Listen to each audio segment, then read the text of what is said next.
Chegou a hora de se atualizar e se preparar para o futuro. Bem-vindos ao Trilha da Inovação. Você vai acompanhar comigo, Ana Médici, o universo das startups, da inovação e do empreendedorismo e conhecer as soluções que estão transformando o mercado e o nosso dia a dia. Você também vai ficar por dentro das tendências do mercado de startups e da trajetória de seus fundadores. O Trilha da Inovação é uma parceria do canal Empreender do Grupo Bandeirantes e da Infomoney. E hoje está comigo aqui Edson Machado Filho, que tem um currículo de tirar o fôlego. Edson, muito obrigado por estar com a gente aqui no Trilha da Inovação. É um prazer. Ele é Head de Inovação e coordenador do Hubs e do Centro de Empreendedorismo e Inovação do IBMEC São Paulo. É professor nos MBAs de Finanças, Negócios e Gestão de Projetos também do IBMEC e professor do Programa de Educação Continuada da FGV de São Paulo, nas disciplinas de Gestão de Projetos e Metodologias Ágeis. Edson também é cofundador do Oasis Lab Innovation Space, coworking especializado em startups para o varejo. Edson, que currículo, hein? Só mostra que eu sou velho. Esta é a verdade. De velho não tem nada. Obrigado. Edson, muitos jovens querem empreender, querem começar um negócio inovador, uma startup e não sabem como começar.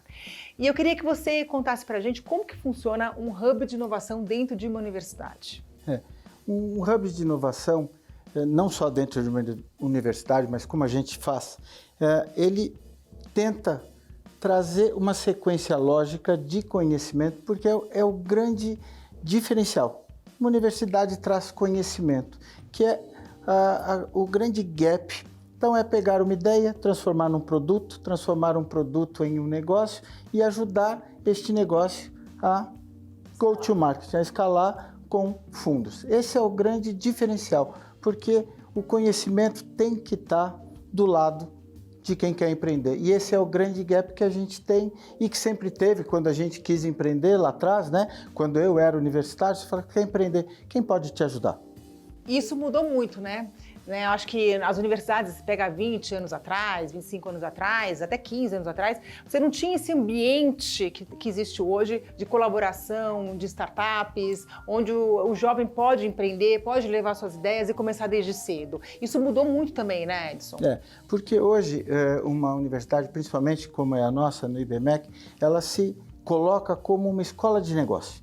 Então, na verdade, a gente prepara o nosso aluno para o mundo do negócio, e não aquela academia onde você detinha o conhecimento. E quando você se formava, eu fui assim, você não estava preparado para o mundo lá fora. Então, quando a gente cria um hub é conexão.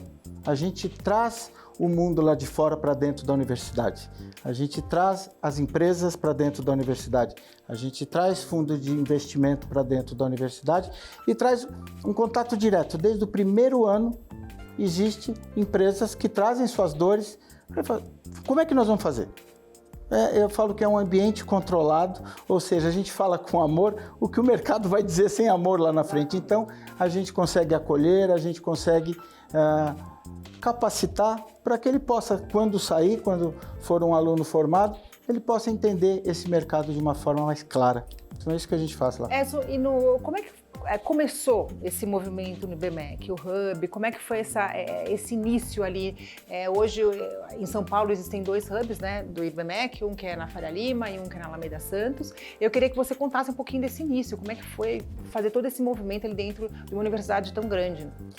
Na verdade, ele surgiu de um grande desejo. Falou assim, existe um gap, né? Todo mundo, o mundo empresarial falou assim, nossa, as pessoas saem muito mal preparadas e todo mundo tinha que capacitar aqueles que se formavam. Poxa, vamos trazer então a empresa contando para a gente o que ela precisa. Então, trouxemos as empresas, conta para a gente. Então, a gente criou o Hubs. O Hub surgiu pequenininho, uma salinha de 36 metros quadrados há 5 anos atrás. Hoje nós temos 500 metros na Unidade Paulista, temos mais, não sei a metragem, na Unidade Faria Lima, mas toda a unidade IBMEC hoje tem um hub, ou seja, nós temos 6 unidades, então se criou um ecossistema. E nós temos parcerias hoje com Portugal e com a China, ou seja, uma startup hoje que está incubada no nosso ecossistema, ela pode ter clientes na China, ela pode ter clientes na Europa, em que ela tem um espaço físico para receber seu cliente, para trocar informações, para, enfim, ser acolhida e fazer acontecer. A gente quer que faça acontecer. Ou seja, já sai lá na frente, né? Porque tem muito, quer dizer, vocês proporcionam aos alunos um grande ecossistema, uma grande conexão, enfim, entre outras universidades, entre investidores, entre os próprios alunos. Então, assim, acho que já é um ganho aí de escala para quem está querendo empreender. E Edson, eu queria que você contasse para a gente como que os alunos chegam com uma ideia, né? E conta também, eu queria algumas curiosidades, alguma ideia que seja assim, você falou, não é possível que eu escutei essa ideia, não, de onde que veio? Então, se você puder contar pra gente algum caso, assim, seria muito bacana para entender como é que funciona aí os critérios de avaliação para se ter uma startup ali dentro do Hub. Nós temos, assim, o nosso programa de inovação, ele é um programa muito, assim, democrático. Então, nós temos 4 fases, que a gente chama de germinação, incubação, aceleração e go-to-market. Então, o primeiro é germinação. Você pode ter a ideia que você quiser, do jeito que você quiser. E você pode estar em qualquer uma das universidades. Isso aqui é legal. E em qualquer semestre também, tá? Claro que a maioria deles é quando entram na universidade e ele entra e fala assim, eu tenho ideia, eu não tenho ideia, eu já tenho uma ideia formada. Então, a gente trabalha com design thinking, com jornada do herói, com o mais variado... Todo o processo. Todo o processo. Nenhuma ideia descartada. Absolutamente nenhuma, e a gente já ouviu de tudo ali, que eu falo, meu pai do céu, eu já sei, eu estou nessa história há 18 anos de gestão de inovação, eu falo, não é possível. E, assim, é muito legal, porque eu brinco que em inovação, a ignorância é uma dádiva, né? Então, eu já tive coisas assim, eu quero fazer um banco. Eu falei assim, quantos anos você tem? Eu tenho 17. Eu falei assim, eu quero fazer um banco. Eu falei assim, meu querido, você quer fazer um banco? Tá bom. E aí vai, e depois de 2 anos ele tem um banco. Eu falei, meu Deus, eu tenho 58 anos e eu não tenho um banco. E um menino de 18 anos tem um banco. E ele fez um banco. E a gente tem casos ali tá? Quem me ouviu falando sabe de quem eu estou falando, né? Ele tem um banco, simplesmente. É aquela história, né, que a gente sempre fala no mercado de startup. Quando alguém fala para você que sua ideia é maluca, então aposte nessa ideia porque pode dar certo, né? Exatamente, a grande probabilidade dela dar certo. E muitas vezes eu acho que o empreendedor ele fica um pouco receoso e com medo quando existe uma crítica à sua ideia ou ao seu negócio nesse início. E lógico que as críticas sempre são construtivas, que você pode melhorar mas também tem aquela questão de você não abandonar a sua essência, de você acreditar no seu objetivo e, enfim, na sua ideia mesmo. Então, agora, para um aluno, né, tem 17, 18 anos, está começando a empreender, como é que você orienta para que ele, nesse início, aquela coisa, né, não quebre a cara logo de cara e fale, poxa, não vou empreender, não é para mim, eu vou trabalhar em empresa. Como é que você orienta? Como é que é esse conselho que vocês dão aí para os alunos que estão começando? Eles brincam comigo lá, falaram, se você passou por mim, o mercado vai ser fácil, sabe? Então eu falo, tá legal, eu entendi o seu desejo e é legal, o sangue nos olhos, eu acho maravilhoso. Só que isso é o seu 5% de inspiração. Agora eu quero saber os seus 95% de transpiração. Então, ok, como é, o que é, para quem é, que dor que você, sabe? Eu acho muito legal aquela história, assim, ninguém vende furadeira. A gente vende furo na parede. Então, legal. Exatamente. A dor é o furo na parede, a furadeira vai resolver o problema. Sabe? Então, a gente acha que a gente cria um produto. Não, a gente põe o cliente no centro. Para quem você está resolvendo? Todo mundo quer um furo na parede. Se é com uma furadeira, se é com prego, este é outro problema. Então, se coloque sempre no lugar de quem você vai resolver um problema. Não me venha com esse eu acho que é o primeiro, e depois é como você resolve. Como então, em quanto tempo você resolve, quanto dinheiro você tem, qual é a equipe que você vai fazer. Eu brinco que para chegar no Vale do Silício, você tem que passar pelo Vale do Suplício. Antes do Vale, sabe? Então, eu sou o Vale do Suplício. E você vai ficar 6 meses comigo que eu vou te fazer tanta pergunta, que você vai ter uma vontade de desistir. Se você não desistiu comigo, o mercado vai ser fácil. Agora, para quem não conhece, o Vale do Silício fica ali na Califórnia, né? É um lugar de muita inovação, onde tem muitas startups, grandes empresas saíram de lá, né? Você pega aí Microsoft, Google, enfim, empresas mundiais aí que estão no mercado e é um lugar muito propício a ideias e a inovação. Então, é uma referência. Então, por isso que o Edson fez essa brincadeira. E o Vale do Suplício fica lá na Alameda Santos, 356, no 8º andar. Edson, agora, quando o aluno começa uma startup, assim, uma das dúvidas que tem é que não tem dinheiro. Né? Normalmente o aluno não tem dinheiro, começa por aí, tá? Precisa dos family and friends, um empréstimo do pai, da avó, da sogra, sei lá, de quem for. E ele fala, poxa, eu não tenho dinheiro para empreender, como é que eu vou fazer para começar? Eu não sei por onde começar. Como é que o aluno, que não tem nada, zero, ele pode começar e pode criar, sim, uma empresa de sucesso aí que seja conhecida? Todo projeto bom arruma dinheiro. Arruma investidor, né? Todo. Não existe projeto bom que não tenha dinheiro, tá? Tem menos dinheiro hoje? Tem. Já teve mais dinheiro? Então você tem que, a gente brinca lá, fala assim, você só tem que mostrar quem é você na fila do pão, porque dinheiro tem. Como é que você mostra isso? Estruturando um bom projeto. O que você vai fazer, como você vai fazer, quanto tempo você precisa. São 5 perguntinhas básicas que qualquer cara que tem dinheiro vai te fazer. Então estrutura um bom plano de negócio. Não é um bicho de 7 cabeças, mas se você não responder o que você vai fazer, como você vai fazer, quanto tempo você demora para fazer, com que dinheiro você vai fazer e aquilo que você vai entregar, você vai ser sempre medido pela qualidade da sua entrega.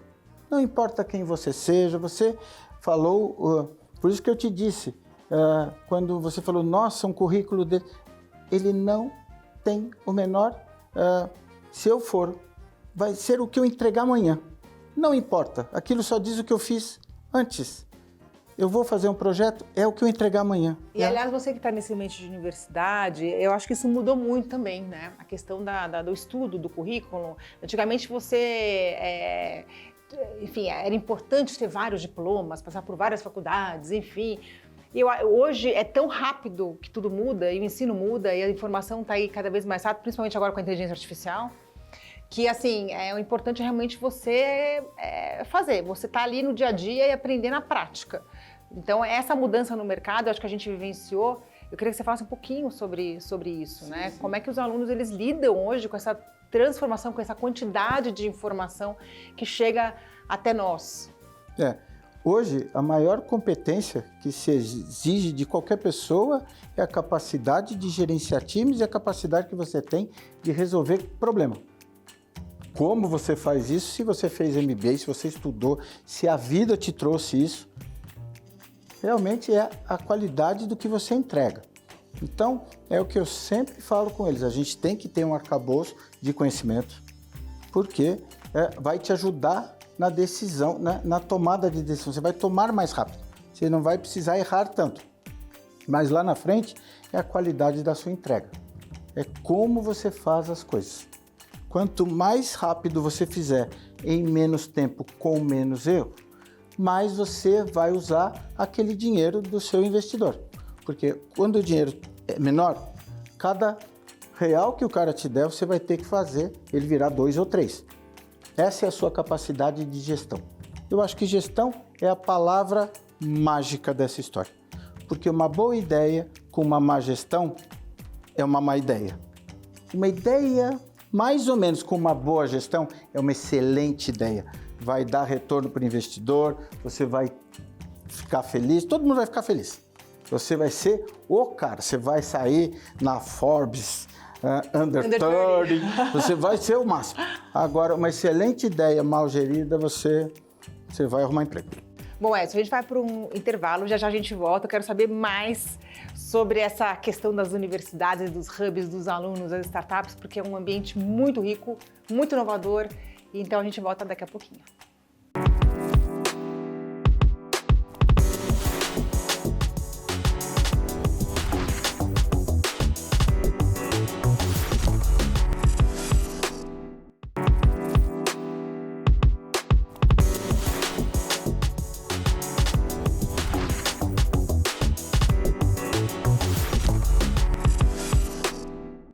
a gente está de volta aqui com Edson Machado Filho.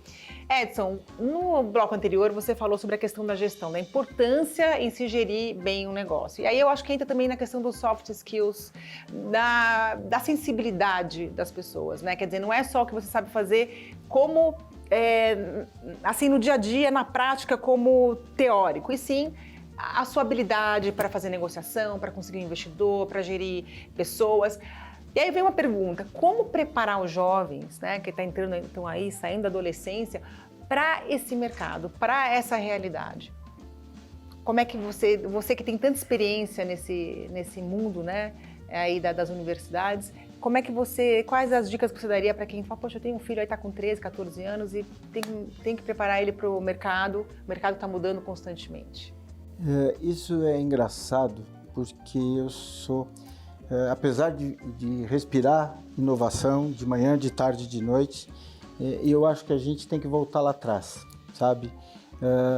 Aquilo de sentar, sabe? De ouvir com os mais velhos, de pegar exemplos, de ter bons mentores, de ter bons guias, de aprender com quem já passou por isso. Então, eu acho que se eu tivesse que dar um conselho para essa moçada, para esses caras que querem ser bons, tenham bons mentores, sabe?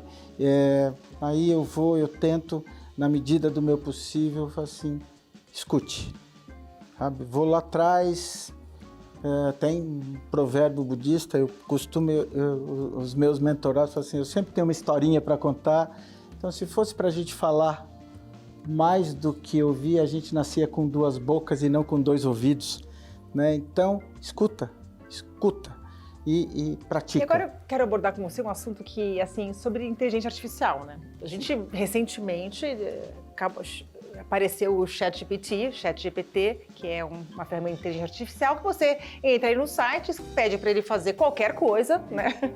E ele faz. Então você pede, olha, faça para mim o cardápio, sei lá, vou dar um exemplo aqui, o cardápio da semana, incluindo carne, peixe, sem ovos, ele faz ali para a família toda. Como é que essa inteligência artificial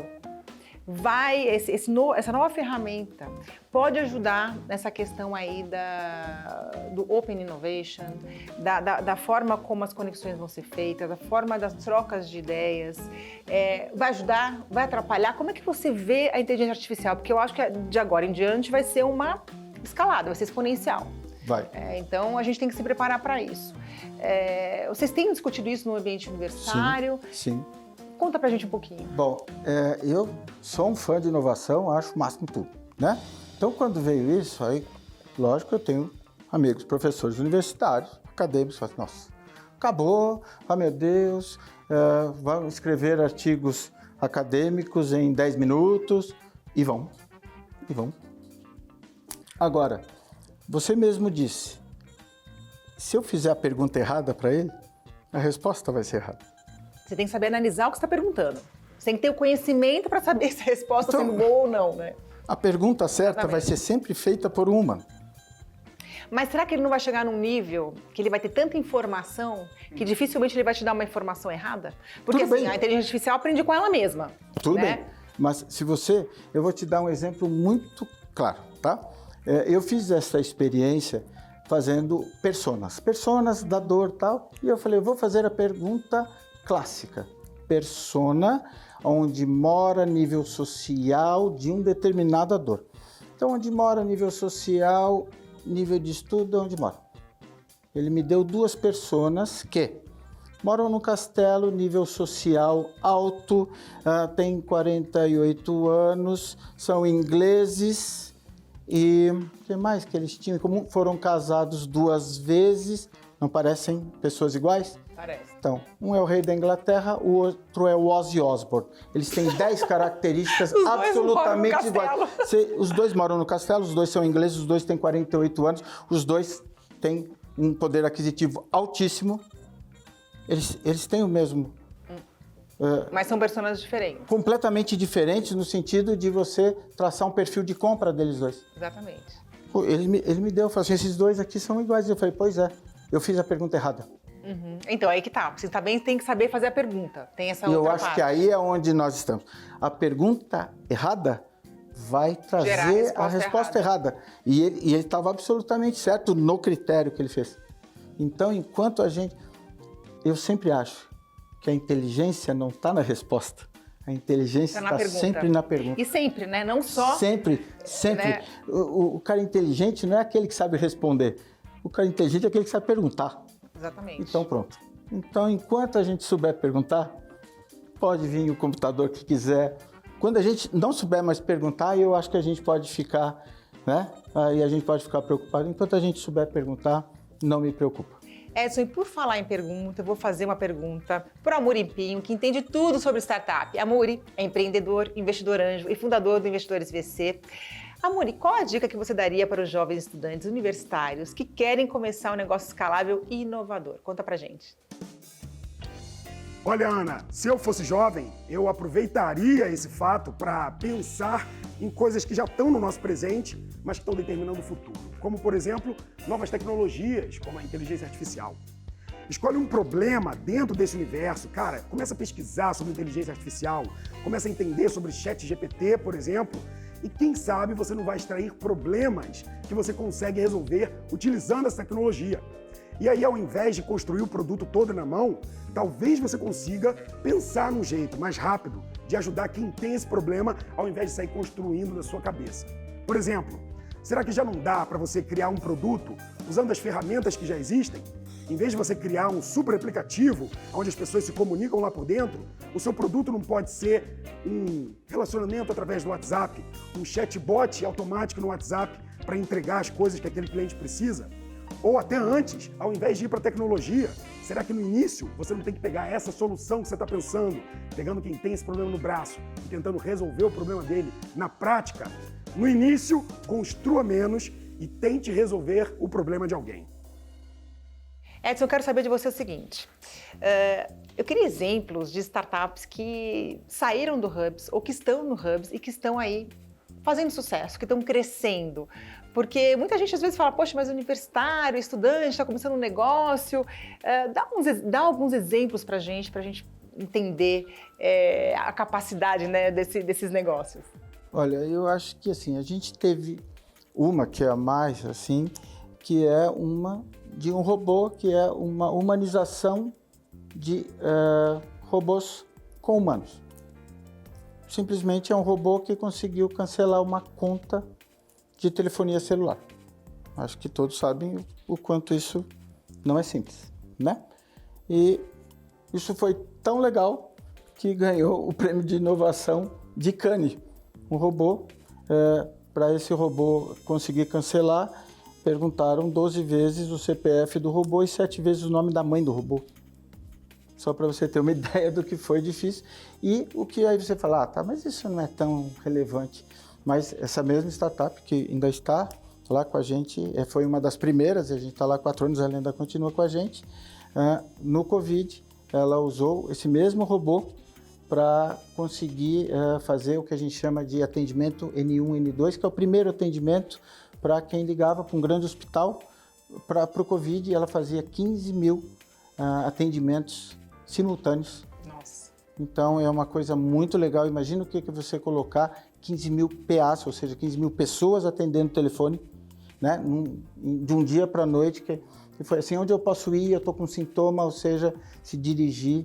Então a gente consegue, isso foi feito lá, essa mesma startup fez isso foi um protótipo, ainda não foi, mas para o CVV, né? O Centro de Valorização da Vida, em que a gente fez também, ainda está em estudo, mas que ela detecta na fala quando a conversa toma um rumo, porque os CVVs são voluntários, são pessoas como nós, que não temos um conhecimento mais profundo, em que aquela pessoa que está conversando precisa de um atendimento que não precisa de uma coisa.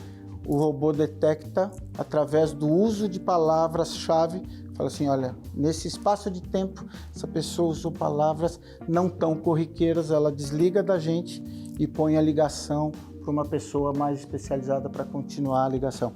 Isso, a gente sabe que na Covid aumentou muito, né?